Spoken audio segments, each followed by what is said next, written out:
Morning and good evening to all, and welcome to the Sea Limited Second Quarter 2024 Results Conference Call. All lines have been placed on mute to prevent any background noise.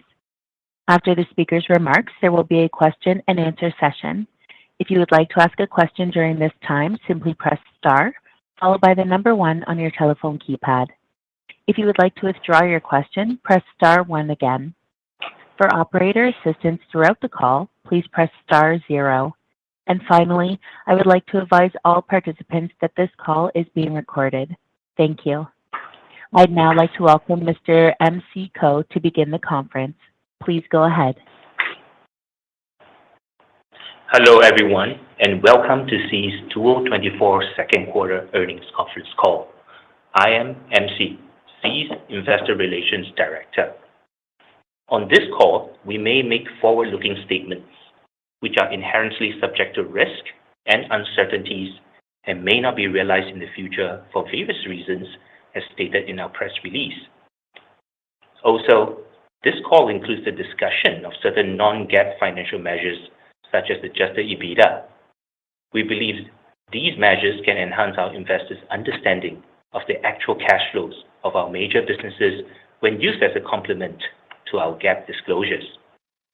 For a discussion of the use of non-GAAP financial measures and reconciliation with the closest GAAP measures, please refer to the section on non-GAAP financial measures in our press release. I have with me Sea's Chairman and Chief Executive Officer, Forrest Li, President Chris Feng, and Chief Financial Officer Tony Hou. Our management will share strategy and business updates, operating highlights, and financial performance for the second quarter of 2024. This will be followed by a Q&A session in which we welcome any questions you have. With that, let me turn the call over to Forrest. Hello, everyone, and thank you for joining today's call. I'm happy to report that it has been a solid quarter for us, with our strong momentum from Q1 continuing into Q2. All three of our businesses have shown both strong growth and higher profitability. Before I dive into each business results, I wanted to share some observations of our Southeast Asia market. Generally, retail and consumer spending trends in the region have remained healthy, with domestic consumption continuing to be a main driver of economic performance in many markets. This sets a very strong micro foundation for our e-commerce business. We are happy with Shopee's market share in Southeast Asia and our sizable lead over our peers in the region. We are seeing more market share consolidation and an industry-wide take rate increase.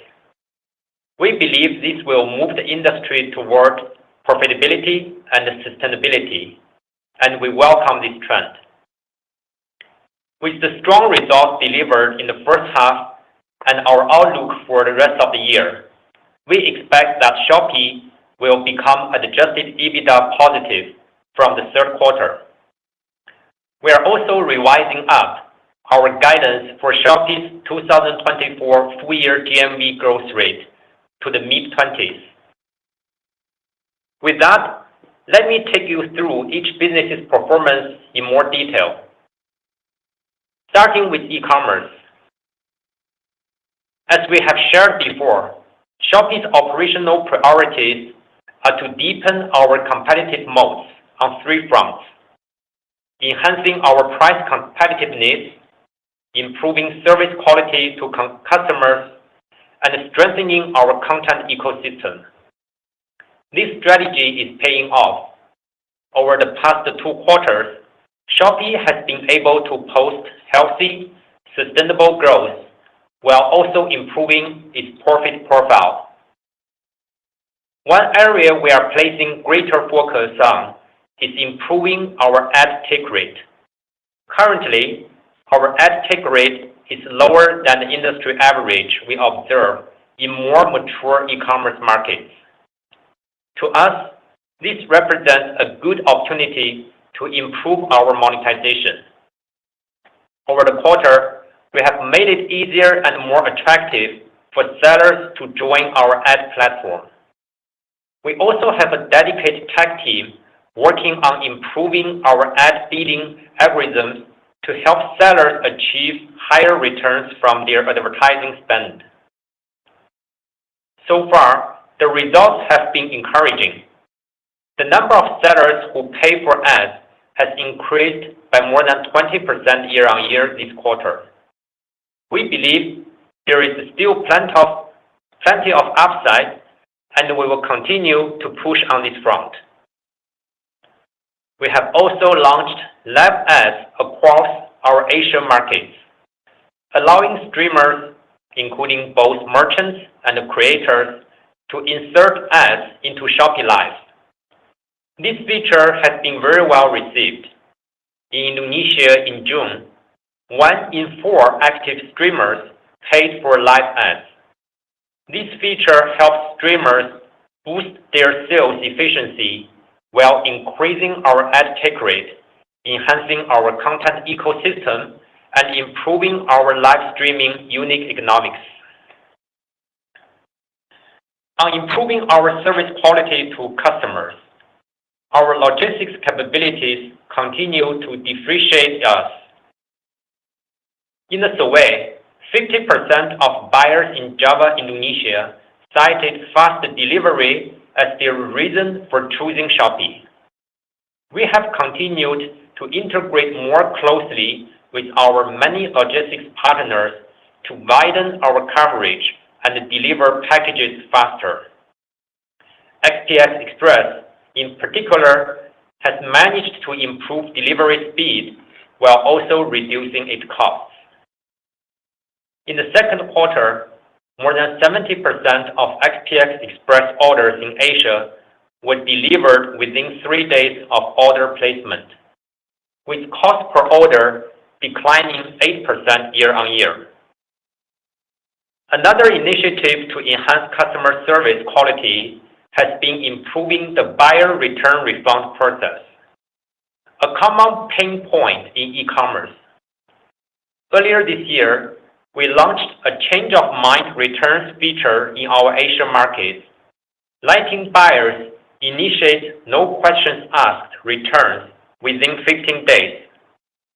We paired this with data-driven tech improvements to make the overall return refund process highly predictive and efficient. As a result, in the second quarter, more than half of our return and refund cases in Asia were resolved within 1 day. Making this process fuss-free makes buyers more willing to complete purchase, driving up user stickiness and repurchase frequency. In Malaysia, we saw a more than 10% increase in average basket size among buyers who raised change of mind return requests compared to before the feature was launched. I share these examples to demonstrate how we consistently execute on our operational priorities every quarter. We believe this approach will strengthen our market leadership in the long term. Next, turning to digital financial services. SeaMoney has continued its strong momentum in growing its loan book and profit while remaining prudent on risk management.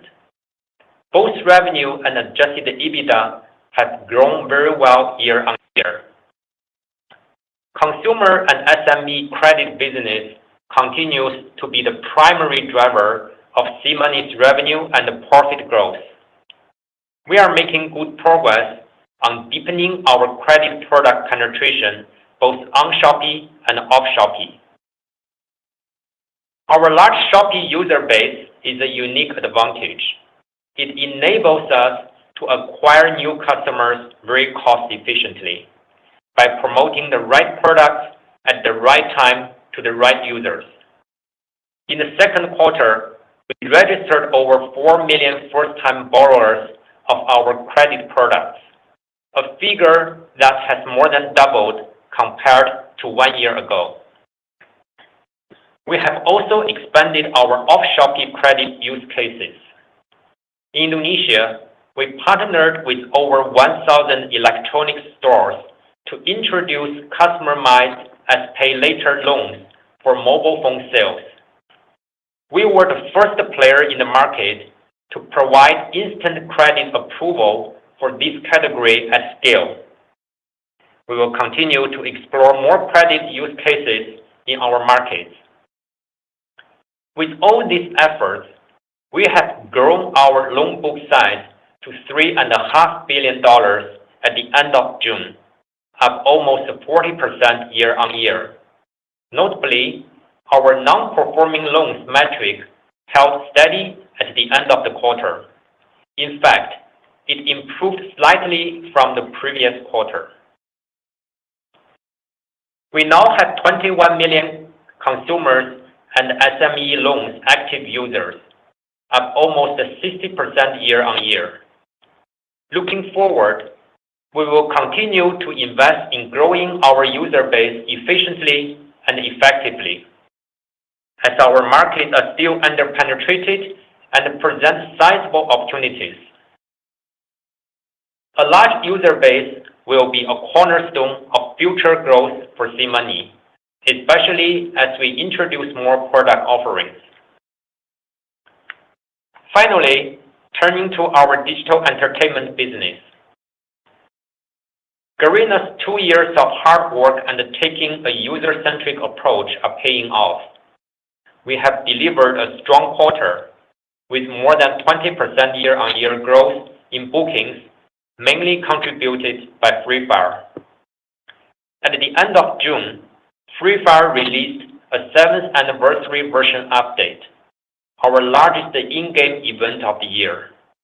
We brought back classic weapons, made a documentary on Free Fire's history, and hosted a story war where users could share their past experiences with the game. The campaign was very successful. Our players really enjoyed revisiting their fond memories of the game's early years. Free Fire's unique strength is its large, highly engaged, and loyal gamer base. I'm very proud to share that every single day throughout Q2, Free Fire had more than 100 million daily active players. This reinforces our conviction that Free Fire is an evergreen franchise. Free Fire also managed to keep growing thanks to the strong word-of-mouth effect we see from our large user base. According to Sensor Tower, Free Fire was the most downloaded mobile game globally in the second quarter. Free Fire's organic social pool is highly valuable, especially in today's world where getting users to download and try new content can be hard and costly. We are also excited about launching Need for Speed Mobile in Taiwan, Hong Kong, and Macau later this year in partnership with Tencent and Electronic Arts. We are pleased to be able to bring this high-quality game with a classic IP to our gamer community. To conclude, we are happy with the strong results the three businesses have achieved in the first half. Thank you, as always, for your support. Before I hand over the call, I'm pleased to announce that 2 new independent directors have joined our board. Dr. Silvio Savaresi is a leading expert in AI, and Ms. Jessica Tan is a highly accomplished leader in financial services. I'm glad that Silvio and Jessica are willing to lend us their deep expertise and guidance on these 2 areas which will be critical in shaping Sea's future. In addition, Tony will be stepping down from our board and will continue to serve as our CFO. With these changes, our 7-member board has a majority of independent directors. Thank you very much. With that, I invite Tony to discuss our financials. Thank you, Forrest, and thanks to everyone for joining the call. For Sea overall, total GAAP revenue increased 23% year-on-year to $3.8 billion in the second quarter of 2024. This was primarily driven by GMV growth of our e-commerce business and the growth of our digital financial service business. Our total adjusted EBITDA was $448 million in the second quarter of 2024, compared to an adjusted EBITDA of $510 million in the second quarter of 2023. On e-commerce, Shopee's gross orders grew 40% and GMV increased by 29% year-on-year. Our second quarter GAAP revenue of $2.8 billion included GAAP marketplace revenue of $2.5 billion, up 33% year-on-year, and GAAP product revenue of $0.3 billion. Within GAAP marketplace revenue, core marketplace revenue, mainly consisting of transaction-based fees and advertising revenues, was $1.8 billion, up 41% year-on-year. Value-added services revenue, mainly consisting of revenues related to logistics services, was $0.7 billion, up 16% year-on-year.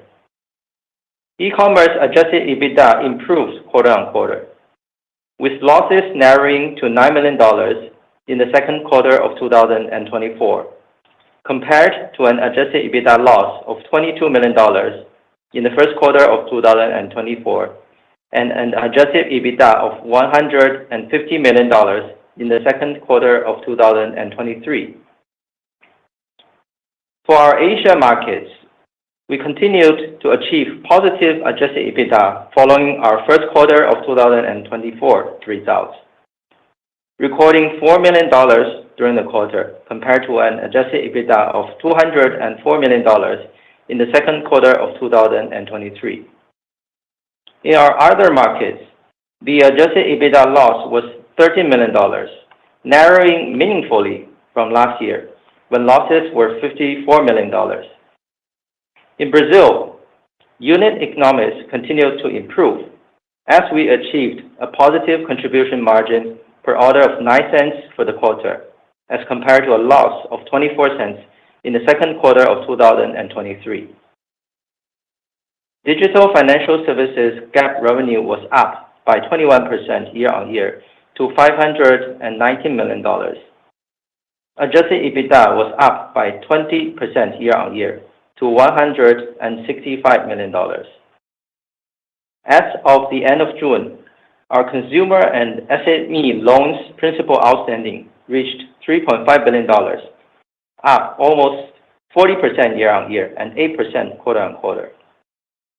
Non-performing loans past due by more than 90 days as a percentage of total consumer and SME loans was 1.3% at the end of the quarter. Digital entertainment bookings were $537 million, up 21% year-on-year and 5% quarter-on-quarter. GAAP revenue was $436 million. Adjusted EBITDA was $303 million. Returning to our consolidated numbers, we recognized a net non-operating income of $56 million in the second quarter of 2024, compared to a net non-operating income of $108 million in the second quarter of 2023.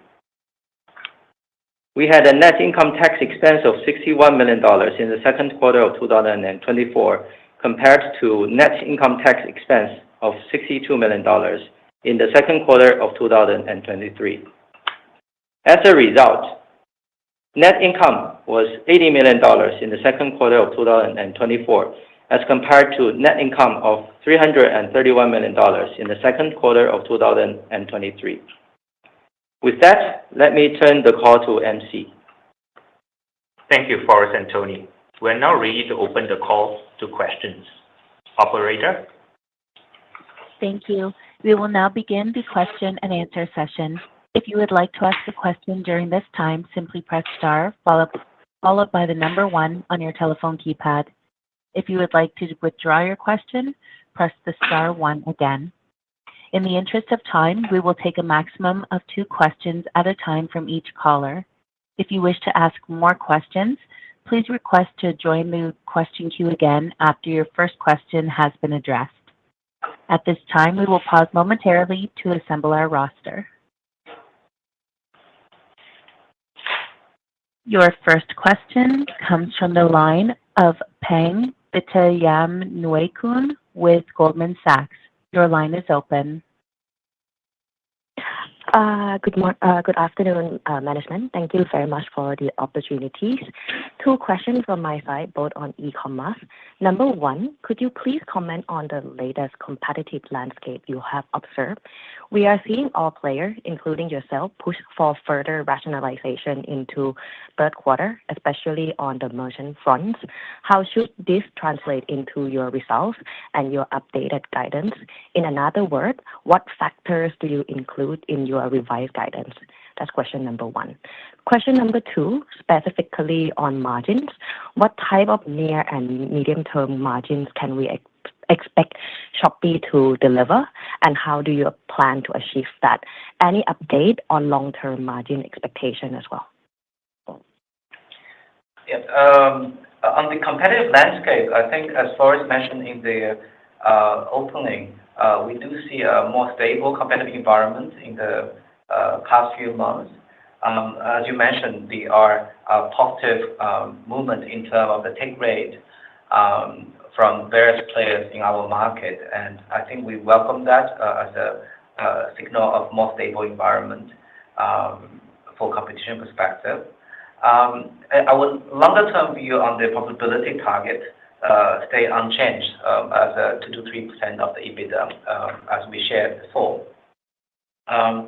However, we believe the market is still quite dynamic, and in the short term, we will likely, number 1, focusing on the profitability of the businesses. We were, as we shared in our guidance in Q3, will be profitable as the Shopee businesses. But at the same time, we also like to grow as there's still a good potential in the market we operate in. We would like to make sure that as a businesses, we can outgrow the market as well in the short term, rather than maximizing the profit in the near term. If we look a little bit to the medium terms, we do expect the overall competitive landscape in our market to continue to evolve and continue to come into a more rational stage, even compared to where we are right now, which will drive the overall industry profitability to improve. If you look at the overall market, as we mentioned, is still rather dynamic, with the more stable competitive environment. But there are things we can control, there are things we cannot control. We would rather focusing on the thing we can control. For example, the thing that we shared in the opening, we want to have better pricing. We would like to have better user experience. We would like to have a better content supplied to our users. Together with the larger scale of where we are right now compared to our competitors, we will all those things will help us to always be better positioned to deliver better value to our consumers, and ultimately have better unit economics, which will translate to the market share gain over time as well. I think that's kind of like how we probably see the market in the near term, midterm, and the longer terms. Your next question comes from the line of Piyush Choudhary with HSBC. Your line is open. Yeah, hi. Thanks for the opportunity, and congrats to the management team on good set of results. 2 questions, again, both on e-commerce. As you mentioned earlier, you have been increasing take rates, and the industry has also increased take rates during 1H. Is it possible to further increase the take rates, and are you able to reduce the shipping subsidies? That's the first question. Secondly, can you talk about the unit economics of live streaming business? Has it turned profitable now in some countries? How is the contribution margin for live streaming segment? Thank you. For the take rate, we do believe there are opportunities to further increase the take rate. I think part of that comes from commissions and fees. As you probably observed, we do increase meaningfully in the past few quarters. I think there are still opportunities to further increase that, although probably not in the magnitude that we see in the early part of the year. There's another part of take rate which we think that is also having a sizable opportunity is on the ad side. As we shared in the opening, we do focus a lot on the ad side. We spend quite a lot of effort on building the infrastructure to the ad side in the past few quarters. Like, for example, we built a standard platform for our recommendation and search. We also built a standard algorithm and platform for our ad system and organic traffic allocations. All those will help us to be able to allocate traffic more agile and more flexible, and this enables us to offer better ad product to the seller side as well, which we are rolling out in the next few quarters. We believe all those efforts will help us on the ad take rate improvement in the coming quarters. On the UE for live stream, we do see UE improvement quarter on quarter. Actually, if you look at all markets, some markets are profitable, some markets are still improving. But I think generally we believe the trend will continue in terms of the UE improvement for our live stream businesses. Your next question comes from the line of Marissa Putri with UBS. Your line is open. Hi, management. So I have two questions. Firstly, on e-commerce. So you've just reported your first CM positive from Brazil, and I think still with ambitions to kind of be number 2 in the market. How do you plan in achieving this? Should we think of the improved profitability as sustainable? And number 2 is kind of just to make sure that I'm getting your guidance correctly. So the adjusted EBITDA positive will be just for standalone Q3 EBITDA, but not overall 9 months EBITDA positive in Q3. Thanks. For the Brazil businesses, we're very happy about the improvement on the margins in the market. As we share in the earnings, the contribution margin for the Brazil market is positive already. And we also see there is a good potential in Brazil market. The core for us in Brazil is, I think, number one, we are able to consistently reduce our shipping cost in the market through our own logistics network. Number 2 is we're also improving the user experience in the market sizably over the past quarters. I think in combination, it drives better user retention and also better unit economics to our market. The other thing that's important for our Brazil market, besides the user experience and the economic improvement, is the ability for us to increase our penetration of the higher basket categories over time. We do believe that we have a sizable potential there to further increase our market share and penetrations to those categories. Traditionally, we are not as strong as compared to some of other players in the market. So with all that, we do feel that there is a meaningful potential for us to grow further in Brazil market, and we can see the levers that we have, and we are working on those levers. In terms of the EBITDA guidance, I think what we refer to is the third quarter EBITDA positive. I think that's the understanding is correct on that. Your next question comes from the line of Alicia Lap Yap with Citigroup. Your line is open. Hi.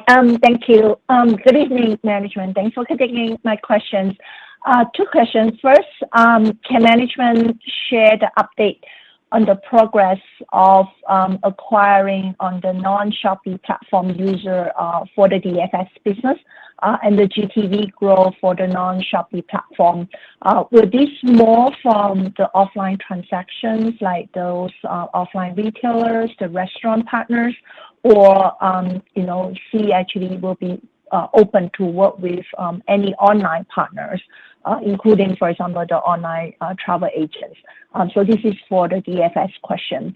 Second question is related to Shopee Express.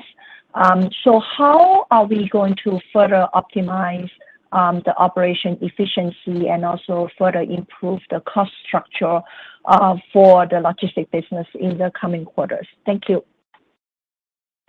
On the first question, if you look at our credit loan portfolio, there are a few components of that. We have Shopee Pay Later, which is very much quite connected to Shopee, the SPay Later, as we call it. It's used as part of Shopee transactions. Besides that, we have Buy Cash Loan, which is the cash loan that's not related to Shopee. Anyone can take loan from it. And on top of that, we also have the offline payment through SPay Later. And the same SPay Later that can be used offline can also be used online through a Shopee Pay acquiring network. Besides that, we're also developing different kind of use cases for offline usage. For example, the handphone purchase, as we shared in the opening. So if you and similar type of specialized services can be deployed in future as well that we're working on. For example, the potential home appliance purchase offline, it can be online as well. For example, the other type of so I think to the question whether it's mainly offline or it's online as well, I think the answer is probably a combination of both. In fact, if you are in some of the market, for example, in Indonesia, the user can use our Shopee Pay Later, SPay Later solutions to pay in an online travel website already. So we do work with various both online and offline partners to enable SPay Later for their transactions. And we expect the partner will grow over time for both online and offline, so it wouldn't be only offline. For the second question regarding SPX, we actually have probably to further improve the efficiency of SPX. For example, number one is the scale. There is still sizable rooms for us to grow our scale further, which in our stage still can reduce the cost and improve efficiencies. Number two is more coverage and more density of the coverage. For example, more hubs. Some of the hubs can be traditional hubs, as you see. Some of the hubs can be mobile hubs through our innovative way of deploying the hubs with low cost.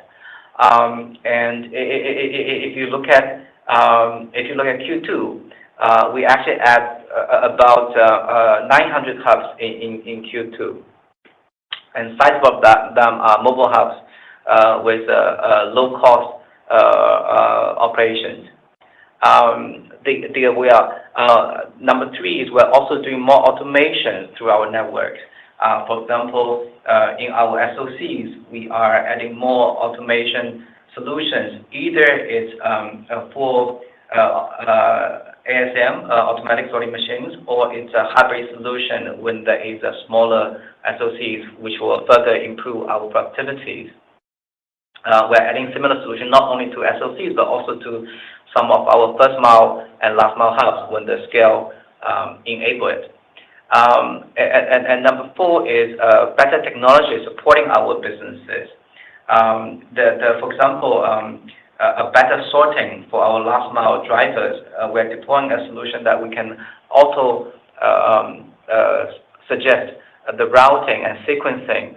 We have done in some markets, for example in Brazil, but in some of the Asian markets, it's actually not easy to do because of the complexity of the maps. We are rolling out more and more of the solution in different countries because we need to customize all the solution for different markets. And the last thing just to share is the ops clock, which is very important for us. The ops clock starting from the picking up from the seller side to the first mile hub to the sorting centers to the line haul to the last mile to delivery. And it sounds simple, but it's actually quite complex because there are so many handover along the way. And there are so many choices we have to make. Like, for example, when do you send line haul? When do you pick up? And whether you send to the hub directly or you send through a secondary sorting center. So optimizing the ops clock here will enable us to further improve our efficiencies in general. And of course, there are many other things we're working on, but just sharing some of examples for the improvement opportunity we have on the logistics side. Your next question comes from the line of Ellie Jiang with Macquarie. Your line is open. Good evening.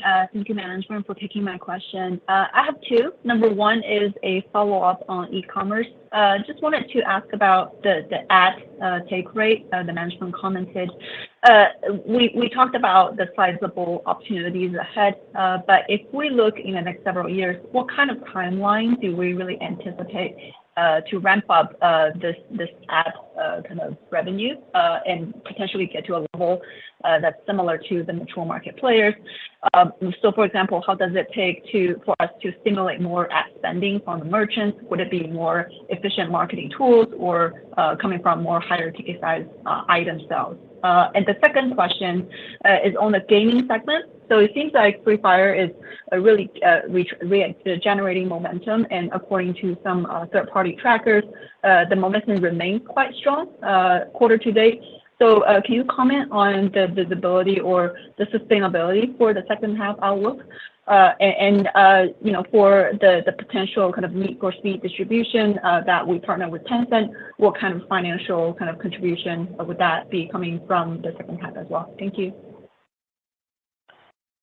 On the ad take rate, I think given the foundation we have built, as I shared earlier, we do believe that we will start to gain a benefit in the next few quarters. Probably wouldn't take a few years. I think we're talking about probably quarters. I think the basic product is there. I think it will take some time for the seller to adopt to it, and also why there's different seller adopt to it, we have to optimize it for different markets. I think it comes in both in terms of the improve the efficiency on how the seller use the ads product, and also from our side as a platform, how we can allocate the traffic in a more efficient way, giving a seller more upside without sacrificing the overall platform conversion rate. I think that's essentially the technology we've built in the past few quarters, and we're trying to roll out and optimize in the next few quarters. For on game side, as you mentioned, we are very happy and we are very motivated by the trend we have observed on Free Fire. This is across pretty much all the metrics. In terms of the new users, in terms of the existing user retention, and also such as some monetization metrics as well, like paying ratios, right, and overall the growth rate. This is kind of this is a demonstrate what we have done in the past is the right decision we made, and it's the right focus we have, and we will continue to do that. And so we'll be very, very focused on the content update, right? And in the past 2 quarters, and we have some very, very successful new content release, and around some vegetable campaigns and some unique gameplay, new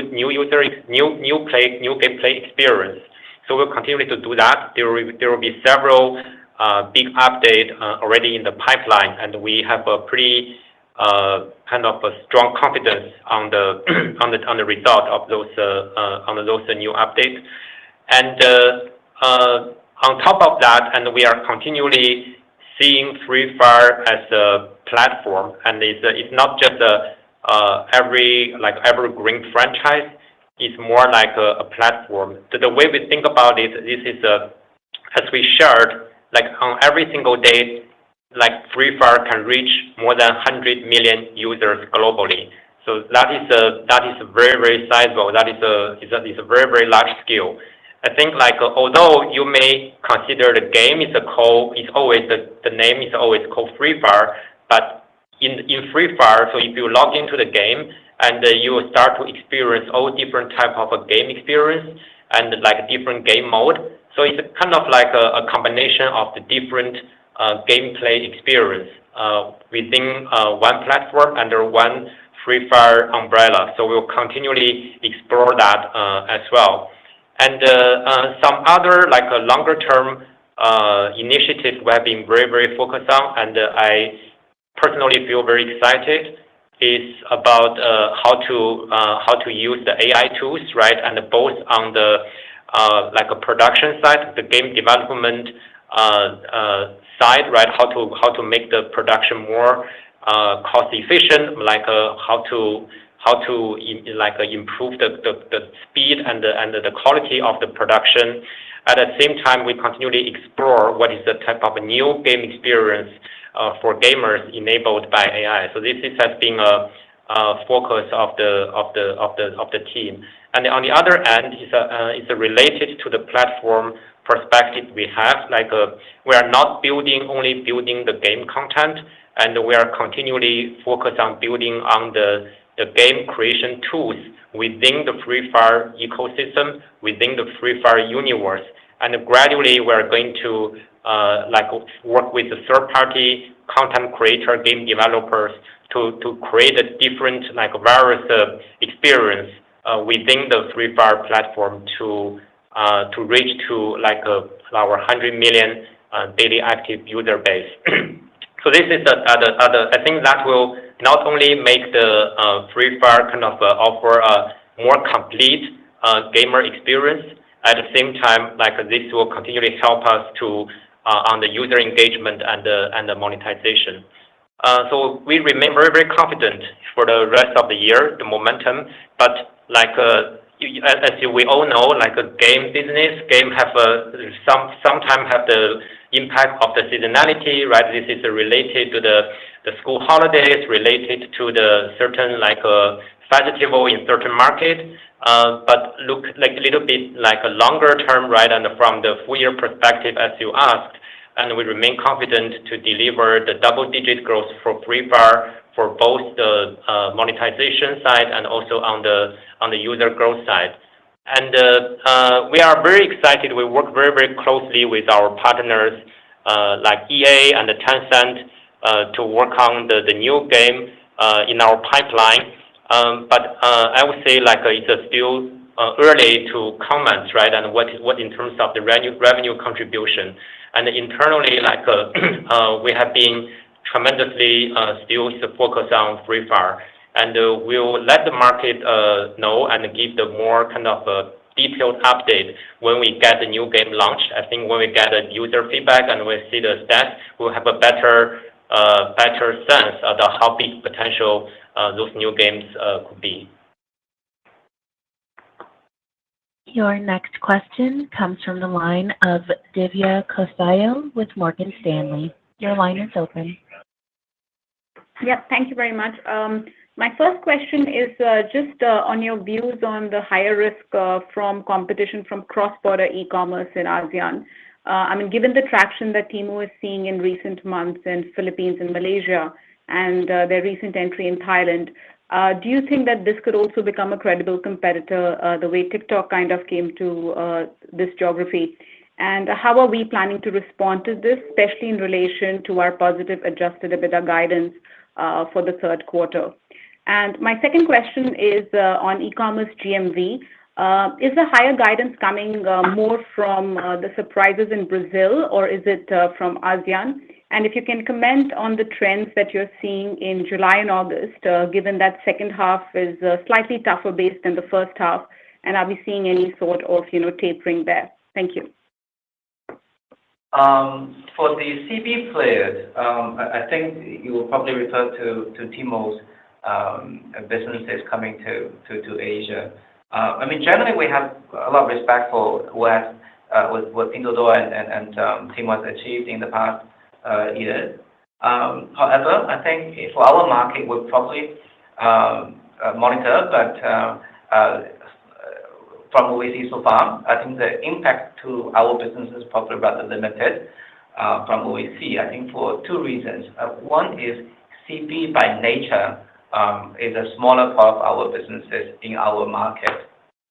If you look at the market like Philippines, Thailand, or Malaysia mentioned, majority of the e-commerce transaction happen to be a domestic selling rather than cross-border selling, right? There are many reasons to contribute to that, of course. But as a fact, that's how the market landscape evolved to for the better efficiency and cost structure that the domestic e-commerce offers. I think that's one. Second one is the great strength for Tmall or other cross-border players entering to U.S. or European market is their pricing. They typically carries a significant price advantage compared to the existing players. However, if you compare our pricing to their pricing in the market that you mentioned, Philippines, Thailand, or Malaysia, we actually have a much better pricing advantage compared to them. It was mainly because we actually operate in a very competitive environment for quite a long time, and we have been essentially having a very competitive seller landscape domestically for quite a while. And also, compared to a more developed market where the operating cost is much higher compared to the operating cost in China, the operating cost for our sellers in our market domestically is probably cheaper than operating cost in China. If you take a person in Philippines to operate a warehouse or operate a shop, they are probably cheaper than a Chinese person. So many different reasons contribute to the fact that our pricing in our marketplace, which you can benchmark externally actually, is very competitive compared to even the cross-border players you mentioned. To your second question around the GMV guidance, I think generally we see good growth, which are better than we thought before when we give out the previous guidance in both Asia market and Brazil market. And just in the pure scale, Brazil market is compared to Asia, is still relatively smaller as a total size as where we are. So the one market will not influence the number domestically. So when we look at better growth guidance, I think it will imply that both markets in Asia and Brazil will have a meaningful improvement from what we thought before. And as you mentioned that last year, our Q3 and Q4 does have a higher base compared to Q1, Q2. But still, I think the core thing is that there are many initiatives we have done from last year, from Q3 and Q3 and Q4 on the content side improvement, and also the improvement on the service qualities, improvement on the cost structures, the improvement on the pricing. All those contribute to a better retention and the new user coming to our platform, which drives better growth that we're seeing so far, which leads to our raise on the guidance. Your next question comes from the line of Sachin Salgaonkar with Bank of America. Your line is open. Hi, thank you for the opportunity and congrats on a good set of numbers. I have two questions. First one on gaming and second one on e-commerce. On gaming, again, when we look at your numbers, one gets a sense that your bookings are up, your users are up, but revenue is down. And we are seeing that trend for last couple of quarters where ARPU continues to go down.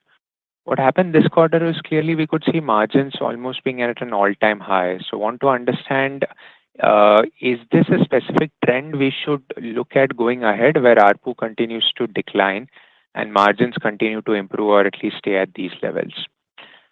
Second question, I understand your earlier comments on competition being irrational, but just want to double-click on a couple of markets. One, Taiwan, where we have a new competitor, Coupang, which is aggressive. So would love to know your thoughts on overall competitive intensity in that market. And second, in Indonesia, where one of the players had increased subsidies in the market. So any specific response from you guys to that? And how are you guys looking at the increased subsidies? Thanks. Thanks for the question. I think for the first question, you were talking about the GAAP revenue. So basically, the bookings actually improved both QOQ and year-over-year.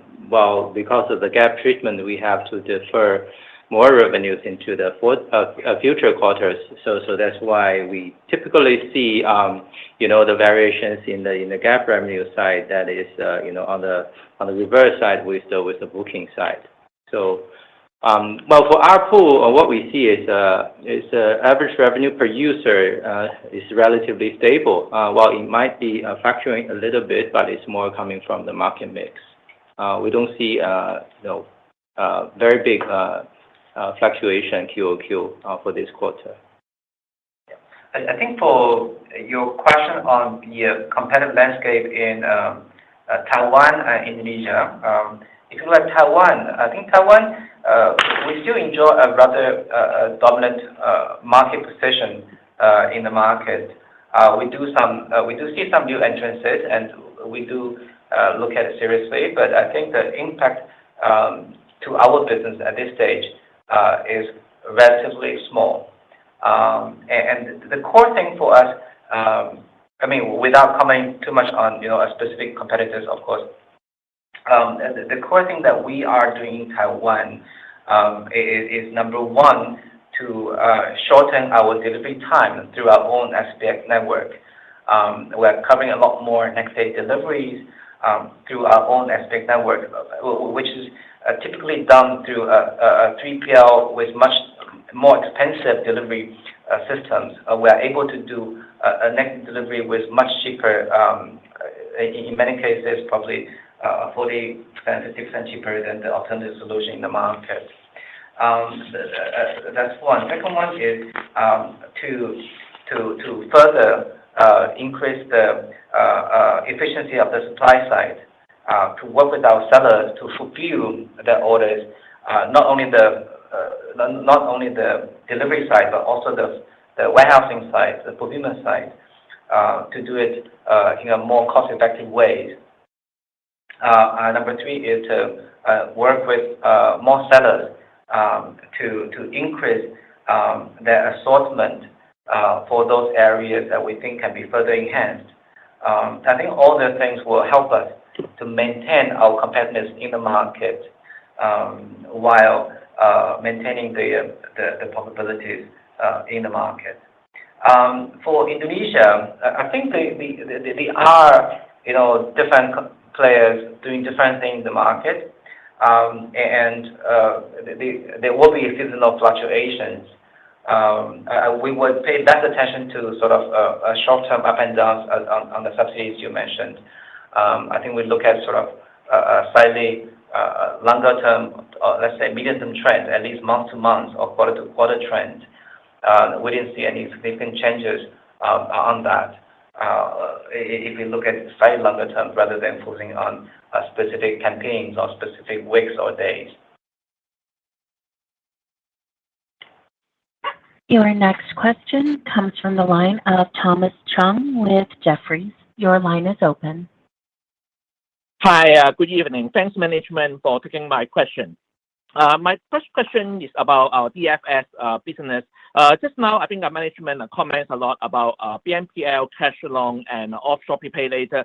I just want to get some color with regard to the margin trend for different categories. Any color about the margin profile would be great. And on the other hand, I think given the macro uncertainties we are seeing globally, how should we think about the risk management, in particular the ticket size and the tenure, etc. And my second question is more about the overall business. Given our different business segments are seeing a very good growth momentum, how should we think about the longer-term revenue mix profile? Should we expect DFS to become more meaningful in the long term? Thank you. On the first one, on the margin trends, if you look at a particular market or a particular product in our portfolio, our margin has been relatively stable. In fact, in some markets, we see a better risk profiles for our product, which will in turn better our EBITDA ultimately. But one thing I do want to share on this topic is that given that we have many different markets, and we do see that the newer market has probably a faster speed of growth. If you track our histories, we typically we started our lending products in Indonesia first, then we expand to other markets like Philippines, Malaysia, Thailand, Vietnam, and Brazil. So typically, you will see that given the smaller base, so the latest market has a slightly faster growth than the early market. I think that's the natural trend, and in fact, we are very happy with the growth we see in some of the new markets. For example, in Thailand, we see very good growth. In Brazil, we are also saw quite a good growth in the past quarters. On the macro uncertainties, in generally, I think there are many macro factors impacting our market. I think there was a big macro impact from the COVID time. Then after COVID time, I think since late last year, we're seeing a more stable macro environment. In fact, for most of the market, there are two things that's important for us in terms of managing the macro environment. One is the duration of our lending products. Second one is the ticket size you mentioned. So in general, our duration is rather a short duration rather than a very long duration. By short duration, we are talking about just a few months in average, right? And our ticket size also, compared to many other lending products, our ticket size is more on the smaller side. So in the combination of both, it will help us to be a lot more agile in terms of how we manage our portfolio. Manage portfolio in terms of how much lending we give out, how can we do risk-based pricing for different user bases, and also how we do collections, and how do we kind of fine-tune our portfolio based on the macro environment. So in that sense, I think we're quite comfortable with where we are. Even there is unexpected macro environment change, I think we are probably much better positioned than anyone else that we can see in the market with our size.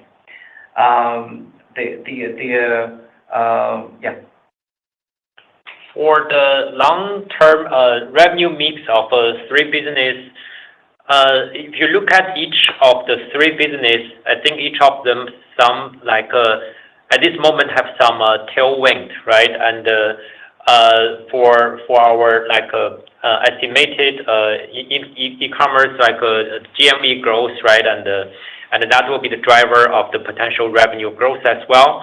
And if we continually work on the take rate and not only on the commission side, but also on the ad take rate side, right? And that is could be a driver as well. And if you look at the financial services business as we shared, and if we continually deepen the penetration on Shopee ecosystem, at the same time the total like loan book size will be, I think, grow nicely with the overall Shopee GMV growth as well. For game business, as we shared early, right, and we found the right formula for grow the Free Fire again, and we see a very, very strong momentum. So at this point, I think it's hard to come out with. We don't see like certain businesses go up and certain go down, and then it is change how the revenue mix look like. I would say like we'll be continually focused on grow each of businesses as much as we can.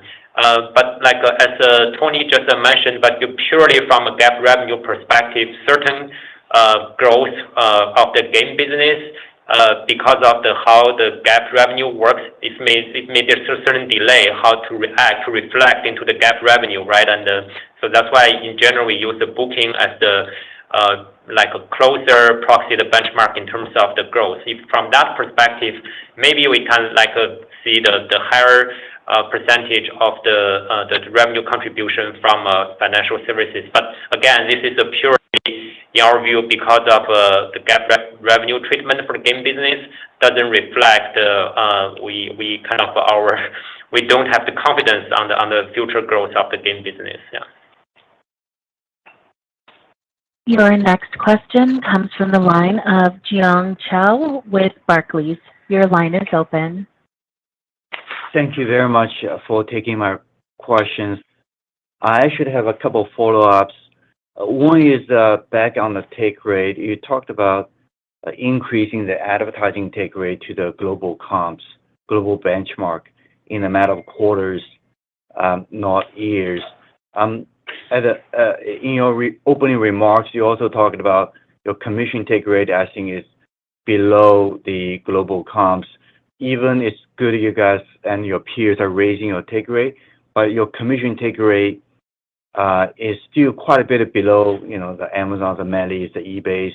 I was just wondering, are there structural reasons why you think a longer term your commission take rate won't be close to the global peers, and is there any timing to reach that sort of goal? The second follow-up is back to the gaming booking. I know you talked quite a bit about the strong booking growth, which was amazing, second quarter in particular. Previously, you have talked about double-digit booking growth for this year for Free Fire. I think the assumption was sort of low teens, but given the particular strengths you have seen last couple of quarters, are there reason to expect the booking growth for Free Fire for 2024 should be going higher? If not, why not? Thank you. For the take rate question, I think for the ad take rate, as I mentioned, I think we will see the potential growth in the next few quarters within the years. And you know, of course, the base is different in different markets. So ultimately, you know, it might be different numbers in different markets. On the commissions, I think I would rather look at the totality. If you look at commission and ads, etc. I don't think that is a reason they will be significantly below the global peers in the market that you mentioned. I think this reflects to our long-term guidance on how the EBITDA will be at the 2-3% of the market. In terms of the game booking, Free Fire booking guidance, right? For the rest of the year, I think you are right. It's we do see strong momentum and continuing, and but at this moment we want to be cautious, right? And since we just have this very, very strong momentum for the past 2 quarters, and we want to continually just focus on the effort what we have done, which proved to be productive. And if we continually seeing this trend, and we will update the market, we'll like update our investors timely and accordingly. This concludes the question and answer session. I would like to turn the conference back over to Mr. MC Koh for any closing remarks. Thank you all for joining today's call. We look forward to speaking to all of you again next quarter. The conference has now concluded. Thank you for attending today's presentation. You may now disconnect.